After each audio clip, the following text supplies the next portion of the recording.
بسم اللہ الرحمن الرحیم۔ انسانوں کی پچھلے بیان میں انسانوں کی 3 قسمیں بتائی گئی تھی: مومن، کافر، منافق۔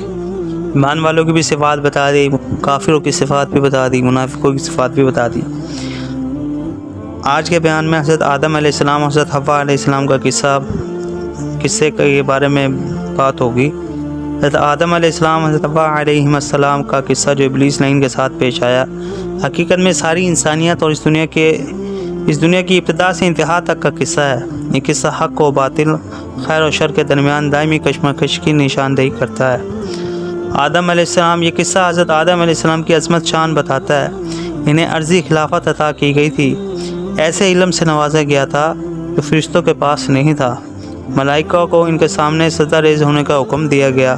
منصب خلافت پر فائز ہونے کی وجہ سے حضرت آدم علیہ السلام کو اس امر کا پابند بنایا گیا تھا کہ وہ زمین پر اللہ کے حکموں کو نافذ کریں اور دنیا میں ایسے نظام چلائیں جیسے اللہ تعالیٰ چاہتے تھے۔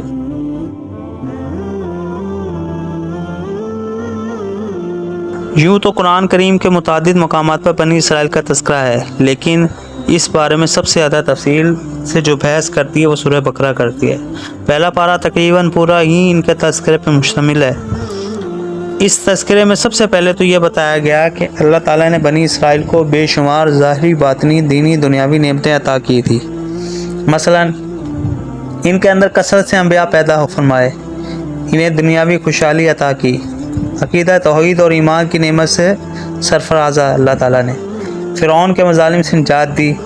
انہوں نے حضرت موسیٰ علیہ السلام کی قیادت میں مصر سے ہجرت کی، فرعون نے ان کا تعاقب کیا تو سمندر میں اللہ نے ان کے لیے راستے بنا دیے۔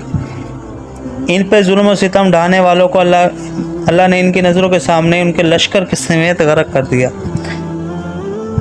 صحرائے سینا میں بے سر و سامانی کے عالم میں تھے، اللہ نے ان کے لیے کھانا من و سلوہ آسمان سے اتار دیا، سائے کے لیے ٹھنڈے بادلوں کا انتظام فرمایا، پینے کے لیے پانی کی تلاش ہوئی تو پتھر سے 12 چشمے جاری فرما دیے۔ اس کے بعد بتایا گیا کہ انہوں نے ان نعمتوں کا شکر ادا نہیں کیا، بلکہ درجہ بدرجہ نعمتوں کی کفران نعمت کی بیماریوں میں مبتلا ہو گئے۔ وہ تقریباً 18 بیماریاں اس میں بیان فرمائی ہیں۔ نمبر 1، چنانچہ انہوں نے حق کو چھپایا۔ نمبر 2، خاتم النبیین صلی اللہ علیہ وسلم کی نبوت کا انکار کیا۔ نمبر 3، بچھڑے کو معبود بنا لیا۔ نمبر 4، دست سینہ میں بے صبری اور حرص و طمع کا مظاہرہ کیا۔ نمبر 4، رہائش شہر میں متکبرانہ انداز میں داخل ہوئے، جبکہ انہیں عاجزی کے ساتھ داخل ہونے کا حکم دیا گیا تھا۔ نمبر 6، انبیاء علیہ السلام کو ناحق قتل کیا۔ نمبر 7، بار بار بدعہدی کے مرتکب ہوئے۔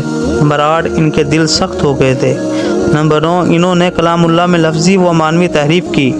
نمبر 10، شریعت کے بعض احکام پر وہ ایمان لائے، بعض کا انکار کرتے رہے۔ نمبر 11، وہ بغض و حسد کی بیماری میں مبتلا ہو گئے۔ نمبر 12، انہیں مادی زندگی سے مبالغے کی حد تک محبت تھی۔ نمبر 13، مقرب فرشتوں سے بیزاری کا اظہار کرتے رہے۔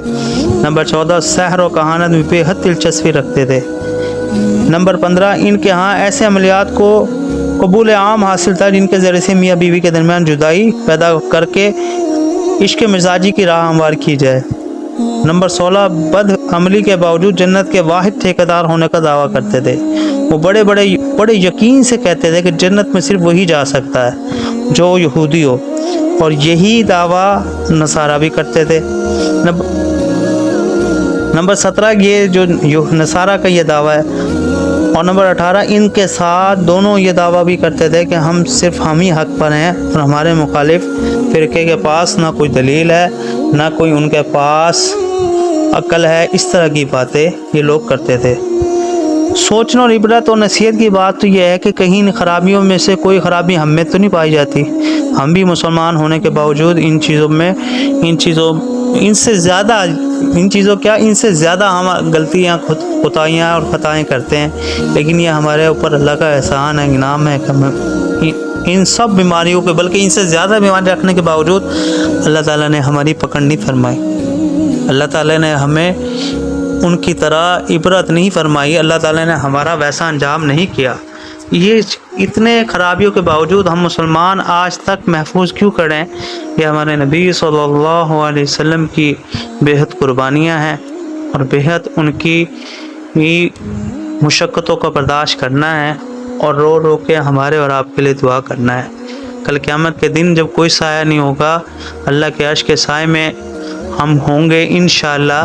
اور یہ کیوں ہوں گے؟ ہمارے نبی صلی اللہ علیہ وسلم کے وسیلے سے ہوں گے۔ اور قیامت کے دن کوئی نبی، ہر نبی پریشان ہوگا اور امت ہی پریشان ہوگا، لیکن نجات کس کے وسیلے سے ملے گی؟